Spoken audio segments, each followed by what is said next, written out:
A book titled Biocentrism: How Life and Consciousness Are the Keys to Understanding the Nature of the Universe has stirred up the world because it contained a notion that life does not end when the body dies, and it can last forever. The author of this publication is a scientist by the name of Dr. Robert Lanza, who was voted the third most important scientist alive by the New York Times. He has no doubts that this is absolutely true, and when we die, we simply transform and exist in a different universe or dimension. Lanza is an expert in regenerative medicine and scientific director of Advanced Cell Technology Company. He had been known for his extensive research, which dealt with stem cells. He was also famous for several successful experiments on cloning endangered animal species. But not so long ago, the scientist became involved with physics, quantum mechanics, and astrophysics. This explosive mixture has given birth to the new theory of biocentrism, which the professor has been preaching ever since. Biocentrism teaches that life and consciousness are fundamental to the universe. It is consciousness that creates the material universe, not the other way around. Lanza points to the structure of the universe itself, and that the laws, forces, and constants of the universe appear to be fine-tuned for life, implying intelligence existed prior to matter. He also claims that space and time are not objects or things, but rather tools of our animal understanding. Lanza says that we carry space and time around with us, like turtles with shells. Meaning that when the shell, which is space and time, comes off, we still exist. The theory implies that death of consciousness simply does not exist. It only exists as a thought because people identify themselves with their body. They believe that the body is going to perish sooner or later, thinking their consciousness will disappear too. If the body generates consciousness, then consciousness dies when the body dies. But if the body receives consciousness in the same way that a cable box receives satellite signals, then of course, consciousness does not end at the death of the physical vehicle. In fact, consciousness exists outside of the constraints of time and space. It is able to be anywhere in the human body and outside of it. In other words, it is non-local, in the same sense that quantum objects are non-local. This gives a fundamental proof that the phenomenon paranormal experience, known as astral projection or other out-of-body experiences, are not a manifestations of the brain, but a real travel of the consciousness outside of the physical body. Lanza also believes that multiple universes can exist simultaneously. In one universe, the body can be dead, and in another, it continues to exist, absorbing consciousness, which migrated into this universe. This means that a dead person, while traveling through the same tunnel, ends up not in hell or in heaven, but in a similar world he or she once inhabited, but this time alive, and so on, infinitely.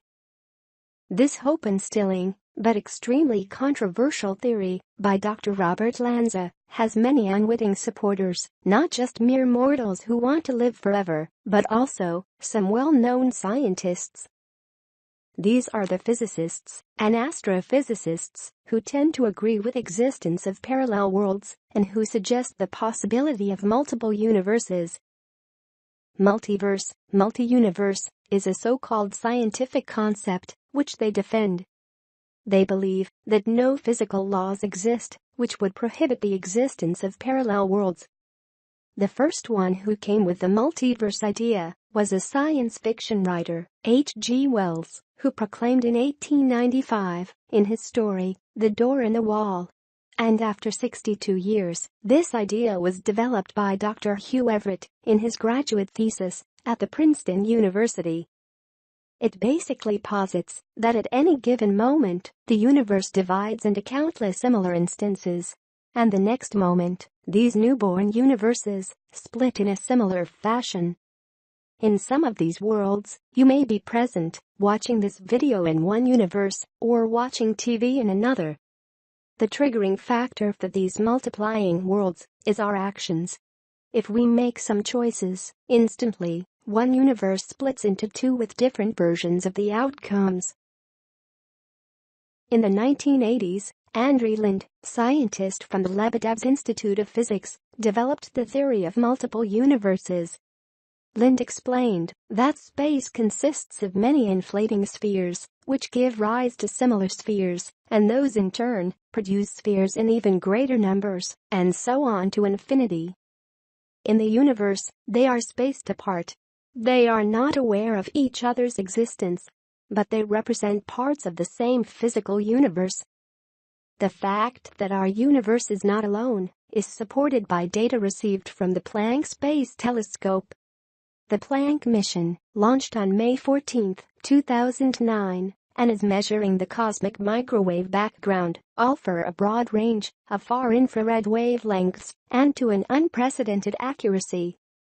The measurements will enable the extraction of essentially all of the information that can be obtained from cosmic microwave background temperature anisotropies. Planck has the ability to provide answers to many fundamental questions about the early history and evolution of our universe. Using the data, scientists have created the most accurate map of the microwave background, the so-called cosmic relic background radiation, which has remained since the inception of our universe. They also found that the universe has a lot of dark recesses, represented by some holes and extensive gaps. Theoretical physicist Dr. Laura Mersini-Houghton, from the North Carolina University, argue that the anomalies of the microwave background exist due to the fact that our universe is influenced by other universes which exist nearby, and holes and gaps are a direct result of attacks by neighboring universes on us. So there is abundance of places or other universes where our soul could migrate after death, according to the theory of neo-biocentrism. But does the soul exist? Is there any scientific theory of consciousness that could accommodate such a claim? According to Dr. Stuart Hameroff, a near-death experience happens when the quantum information that inhabits the nervous system leaves the body and dissipates into the universe. Contrary to materialistic accounts of consciousness, Dr. Hameroff offers an alternative explanation of consciousness that can perhaps appeal to both the rational scientific mind and personal intuitions.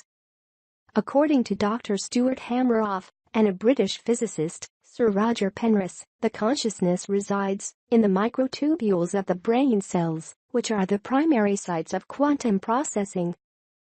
Upon death, this information is released from your body, meaning that your consciousness goes with it. They have argued that our experience of consciousness is the result of quantum gravity effects in these microtubules.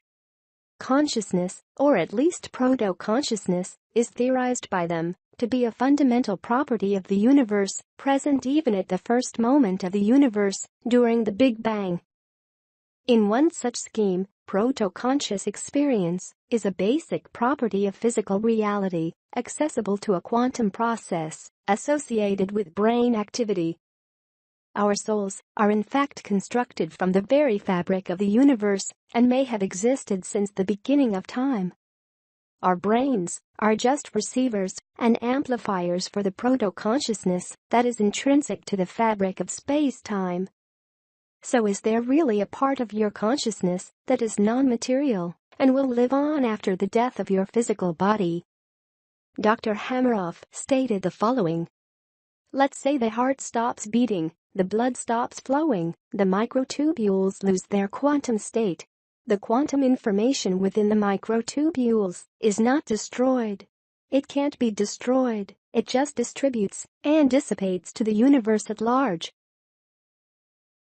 Dr. Robert Lanza would add here that not only does it exist in the universe, it exists perhaps in another universe. If the patient is resuscitated, revived, this quantum information can go back into the microtubules, and the patient says, "I had a near-death experience." He adds that if they're not revived and the patient dies, it's possible that this quantum information can exist outside the body, perhaps indefinitely, as a soul. This account of quantum consciousness explains things like near-death experiences, astral projection, out-of-body experiences, and even reincarnation, without needing to appeal to religious ideology. The energy of your consciousness potentially gets recycled back into a different body at some point, and in the meantime, it exists outside of the physical body, on some other level of reality, and possibly in another universe. Thank you for watching. Please give us a like, and don't forget to subscribe.